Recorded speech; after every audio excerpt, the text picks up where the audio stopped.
Wala na sa akin. Bakit ay parang masamang loob mo sa papo mo? Ikaw nang magsasabihan ng mukhang kwarta, ganyan. Aba, nung kwarta ang bigay sa akin? At sasabihin sila, Sino may sabing mukhang kwarta ka? si Silami, Mukhang kwarta ka daw? itong tanda kong ito, sabihin ako ng ganyan. Walang kaugali. Hello everyone! Welcome back again to my channel. Isang mapagpalang araw na muli sa atin lahat. So ito nga, bistado na nga itong magkapatid. Mga kasukay, mga kalingap. So pag-uusapan po natin sa video na ito, pero bago natin simulan yan, huwag niyo pong kakalimutang mag-subscribe. Bal Santos Matubang, Kalingap Rob at Edna Vlogs.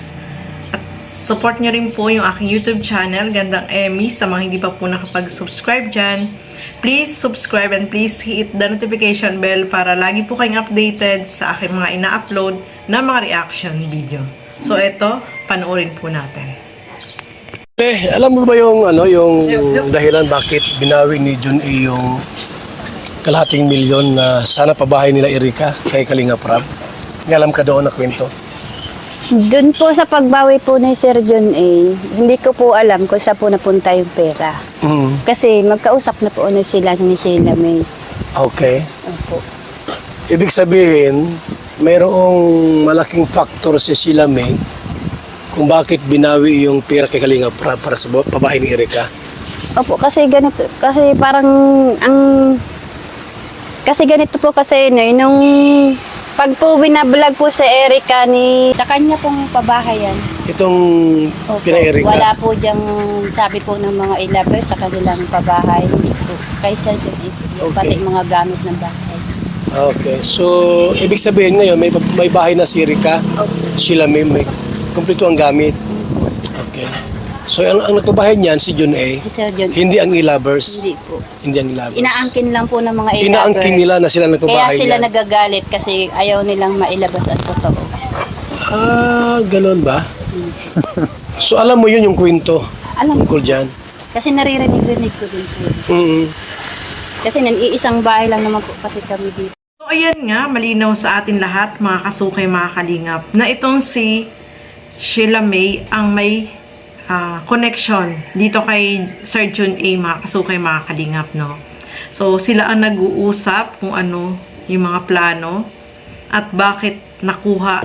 Sila siguro yung nag-uusap na baka sinusundan nitong si Sheila May na sa kanila ibigay yung pera na para sila na lang yung magpagawa ng bahay, no? Para bawiin yung 500,000 dito kay Kalingap Rob, no? Mga kasukay, mga kalingap. At ito pa lang si Sir John A, medyo may edad na at siguro mahaba daw yung buhok. Ay, may pagka-Jeprox pala itong si Sir John A, no? Mga kasukay, mga kalingap. No, siguro laging kinakausap nitong si Sheila May, itong si Sir John A, para, syempre, ang nakapagtaka lang dito sa kanila is, paano nila nakuha yung account nitong si Sir John A, no?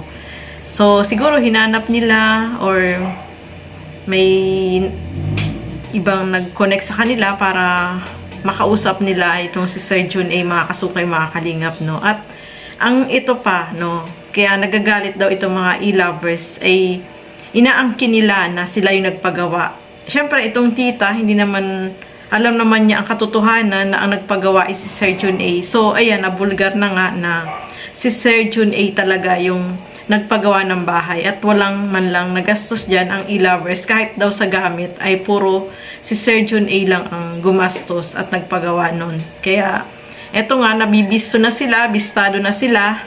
Kaya, ayaw nilang ipabunyag dito sa tita nila Erika, no, yung katotohanan. Pero, syempre, mapipigilan mo ba ang katotohanan nung lumabas, no? Walang lihim na hindi po nabubunyag. Mga kasukay, mga kalingap. So, marami yung nagtanong, marami yung tanong sa ating isipan noon pa man. Bakit binawi yung 500,000? So, itong si Sheila May ang may alam, no? Siya yung may connection dito sa sponsor, no? Kaya mahirap talaga yung beneficiary ay merong connection dito sa sponsor dahil ganito nga yung nangyayari, mga kasukay, mga kalingap, no? So, at least alam natin na ganito yung nangyari, no? At alam ko naman na may katotohanan po ito, no, mga kasukay, mga kalingap. So, ituloy pa po natin. nagsimula po kasi ng alitan yung maglulo na yan. Yung itong last na vlog ni Sir Rab na nagpadala po si Sir John A daw po ng pampaopera ni Mama. Okay. Yun po ang inumpisahan nila na nagtampo sila kay lulo nila. Bakit daw? Na dingig naman po nila sa sabi po ni Sir Rab na pampaopera daw po ng matanda tapos allowance ni Erica pag eskwela at may mga sinabi pa ay nung pag-alis po kasi nila Rab nung po magpapaopera na po si Mama at kinukuha na po ng lulo niya ayaw na po nung bigay po nung dalawa at ang sabi po daw po kasi ang kasabi po kasi ni Sheila may nung time na yun kundi naman dahil sa akin kung di ko laging nakakausap si Sir John A hindi naman bibigyan kayo ng perang pampaopera. Okay. So, ibig sabihin, nagkaroon ng Yun po yung naging contact si alitan Sheila May nila. kay John A. Opo. Bakit niya nakilala si John A? Bakit niya nakilala si John A ni Sheila May? Meron po kasi silang mga GC, mga... May group chat? Po. Tapos, Okay. meron tapos sila na yung... Dati meron po silang GC, tapos meron na silang personalan na usapan na silang dalawa na lang. Ni John A. Saka ni Sheila May. Saka ni Erica. At ni Erica. Okay. So, meron silang private conversation, no? Pag-uusap. Kasi, ano yun? Yung mga, awan ko po si Sir John kung ano po sinasabi sa kanya naman ng pamangking ko. Kasi yung about kasi ang nangyari po kasi kung anong sinasabi sa lolo niya, yun din sinasabi kay John Kaya nagdesisyon siya na wag nang ibigay kay Rab yung budget ng bahay. Kasi nga, nag-iisip din siguro na kung saan mapunta. Kaya idinirekta na lang dito kay Sheila May. Siya ang naghahawak ng pera, siya ang nagmamanage.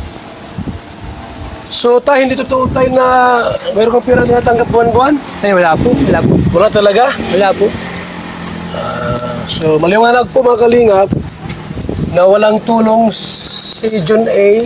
mula yung tulong Yung buwan-buwan po. buwan-buwan na sinasabing binibigyan. Wala po. Wala po. Wala po talaga mga kalingap. Dito pala nag-start yun na nagkaroon sila ng hindi pagkakaunawaan ni Erica at ni May, no? Erica at May dito sa kanyang lolo, no? Dahil dun sa ibinigay ni Sir John A na pampa-opera sa mata ng lola nila, ay hindi naman nila binigay. So, kinanya nila yung pera, mga kasukay, mga kalingap. Grabe, may mga apo na ganyan na mukhang pera.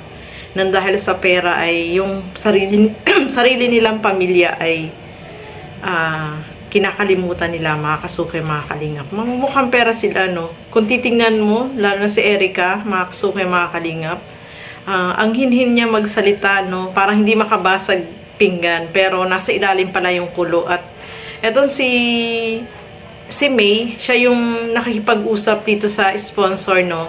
Siguro sinulsulan para makuha yung pera na siya mag-manage para makuha yung pera na ibinigay ni Sir John A dito kay Kalingap Rab, no?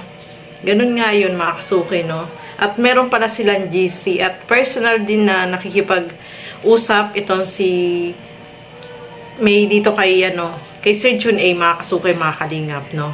Grabe, ang hirap ng ganyan, no? Makikita mo sa kanila na talagang mukha silang pera. Kung titingnan mo, sobrang babait nila. Pero sa kabila pala nung kanilang hitsura is talaga, sila, mukhang pera. Yun, totoo po yun, no, mga kasukay, mga kalingap. Kasi sarili nilang lolo at lola, simula June, nung umalis sila dyan, hindi nila dinadalaw man lang, no? So, wala talaga silang utang na loob, mga kasukay, mga kalingap. Kaya, itong lolo nila ay sobrang masama yung loob sa kanila dahil ibang klase daw itong mga apo nila. Bakit ganun yung ginawa sa kanila? Kaya, si lolo ay hindi niya matanggap na ganun yung ginawa sa kanila. Sila yung nagpalaki, nung maliliit pa itong mga ito, tapos ganyan ang gagawin. Walang utang na loob. Ano po, mga kasukay, mga kalingap. At itong si May, talaga yung nagsusulsol. Marami nga yung nakapansin dito kay May, no? Kasi di ba binablog yan ni Kalingap Rab. Lagi siya nakabuntot kay Erica noon, nung mga kasukay. Mapapansin niyo po yun, mga kasukay, mga kalingap. Lagi siya nakabuntot. At siya din pala yung nakikipag-usap ito kay Sir John A para makuha yung pera. Kasi nagulat na lang tayo, hindi na ayaw nang magpa-vlog ni Erica. No, mga kasuki, mga kalingap. Ituloy pa po natin. Malaki rin siguro po ang gusto ni Sir John A kay Erica. Nandun na rin yata yung, May crush si Johnny kay Erika? Napansin mo? may gusto po si Sir John A kay Erica, pero si Erica po wala namang gusto. Kasi, Yun lang. Paano mo nalaman sila na may lang talaga po yung parang inaano po yung kapatid. sinusulot-sulot? Opo. Ayun. Parang ginagamit si Erika. Yun. Ibig sabihin, may gusto si John A kay Erika. Paano mo nalaman may gusto si John A? Nakikita ko. Binata ba yun? Ang alam ko po may asawa yun eh. Ikaw John A ka ha? Salbahay ka ha? May asawa ka pala tapos may gusto kay Erika. Ngayon, ayaw ni Erika. Ayaw naman po ni Erica, parang nadala lang po dito sa kapatid. Kay Sheila May. Opo. May pagkatusos si Sheila May, no? May pagkaano rin. Yun po. Kaya nga po yun yung inaano ko talaga, inilalabas ko. Wala sa aming pamilya. Nasa kanya, siya ang promotor ng lahat. Kung bakit Sa lahat ng nangyari problema, si Sheila May ang may problema. Ang may gumawa ng ano. Opo. Ipagbawi ng pera mula kay Kalingap Rab, siya ang nagkontak. Opo. Sila po ang magkakausap. Hanggang doon kay lolo mo. Sila din po. Kaproblema dahil kay Sheila May. Kay sila may po. So, yun mga kasukay, mga kalingap, no? Nakagulat lang yung mga revelasyon nitong si Tita, no? Na ito parang si Sir John A ay may gusto kay Erica. Kaya lang, si Erica naman daw ay parang walang gusto. Ito lang si May ang talagang nagsusulsol, no? So, ginagamit ni May itong si Erica para makapanghut-hut doon kay Sir John A, no? At may asawa pala si Sir John A. Nako, Sir John A, lagot ka sa asawa mo. Nako naman. So, itong si May ay talagang, ilusyonada, no? Talagang gusto niya yung easy money lang, no? Para maging, sila, yung, kita nyo naman po, no? Yung kilos nito, no? Mga kasukay, mga kalingap. Gagamitin niya yung kapatid niya para makakuha ng pera dun sa sponsor, no? Siguro lagi niyang kinakausap, nilalambing-lambing niya, o para yung sponsor, syempre may gusto, madaling magbigay, uto-uto, o diba? So, at isa pa, mga kasukay, mga kalingap, no? Wala daw kahit isang kusin na natatanggap itong lolo at lola ni Erica, no? Dito kay Sir John A na pinagkakalat ng e-lovers na meron daw monthly na binibigay na allowance, pero wala naman daw po, no? Siguro may binibigay si Sir John pero hindi binibigay nitong si May, no, mga kasukay, mga kalingap, kasi siya talaga yung may connection dito kay Sir John no? Sabi nga niya, kung hindi dahil sa kanya ay hindi sila magkakaroon ng bahay, o di ba?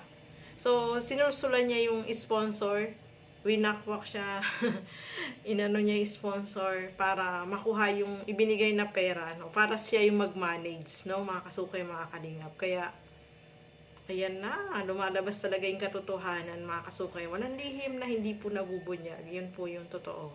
Kaya, nakakahiya, no? Kahit lolo nila, inahihiya dito sa mga pinagagawa nilang magkapatid, no? So, ituloy pa po natin. Na lang si Papa kahit hindi. Sino po Ano nakakahiya? gawin nila? Lulukuhin si John A. Parang lalabas po na sila yung magaling. Sila po yung tama. Pero wala mong binibigay kay papa mo na pera? Yun na nga po, yung kinakasama po namin ng loob. Wala mong binibigay na Opo. pera? Tapos po kung ano-ano po yung mga sinasabi ninyo na kami ay mga gutom na aso. Sila may mag-isip ka saan ang galing yung ina mo. Di ba sa gutom na aso? Yung nagpalamon sa inyo. Na isang pitik lang nila sa amin, tiklop na kami. Hindi ko alam kung anong ibig sabihin po nun, pero masakit po, di ba po? Babanta yun. Opo. Na isang pitik lang, tiklop na tayo. Babanta yan. Hindi pwede yan sa atin sa kalinga.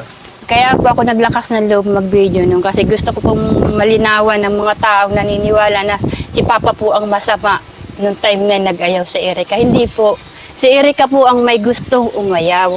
Hindi si papa mo, si lolo niya. Hindi po. Si Erica po ang may gustong umayaw kasi hindi po namin alam ang dahilan. Hindi po alam nila lolo niya ang dahilan kung anong punot dulo na meron na pala silang kausap na tao. Ang sabi nila, mag-i-eskwela daw. Opo. Focus sa Si pag-aaral. Papa po ang Sabi noon. gawa na lang po ng dahilan na maganda kasi wala rin naman po siya maisabi kay Rab na Bakit ayaw naman? kung bakit ayaw na pong mag-vlog. Pala, Ang totoo po, si Sheila, Erika po at si Sheila May po ay magkausap na. Hanggang po nagdadating po yung panahon na si Erika pumapasok ng maaga kasi alam naman niya na darating si Rab. oo. Si Erika nagpapanggap na may sakit-sakitan. Grabe Ganun. Kasi talaga. wala po silang wala po silang mas Yun pala, mukhang haharap kay Rab. Yun pala, si Jun A, ginapang na nila. Siniraan pa si Kalinga Prab. Opo.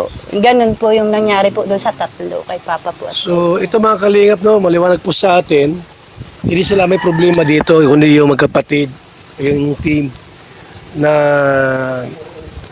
para po madiriktang siniraan nga po no, si Kalinga Prab. Magaling talagang gumawa ng dahilan sila, mga kasukay, mga kalingap. Si Erika pala talaga ang ayaw magpa-vlog, hindi yung lolo at lola.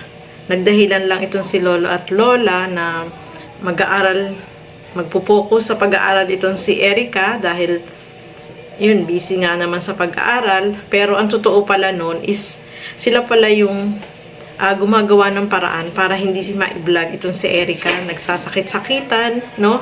Pumapasok ng maaga para hindi ma-vlog. So, grabe mga kasukay, mga kalingap, no? Yung ginawa nila, no? At inano nila yung sponsor, talagang ginapang nila para sa kanila, para mapunta sa kanila, no? Para sila yung makipag-communicate, masunod kung ano man yung gusto nila, no, mga kasukay, mga kalingap. So, ayan, nalaman na natin yung katotohanan, mga kasukay, mga kalingap. At marami tayong mga revelasyon na nalaman dito kay Tita, no, mga kasukay, mga kalingap. At ano talaga?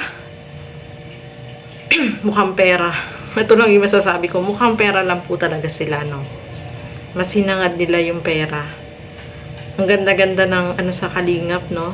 Pero dahil doon sa pera, sa kagustuhan nila na easy money lang sila, yun ang ginawa nila, no. Ginapang nila yung sponsor dahil alam nila yung sponsor ay may gusto nga dito kay Erika, mga kasukay, mga kalingap. So, ayan po mga kasukay, mga kalingap, malinaw na po sa atin yung mga revelasyon na ating nalaman. So, maraming salamat po sa inyong panonood at lagi po natin suportahan lahat ng mga Kalingap partners and Kalingap reactors. So, hanggang dito na lamang po muna. Keep safe everyone. Thank you for watching. Mabuhay po tayong lahat. Bye-bye!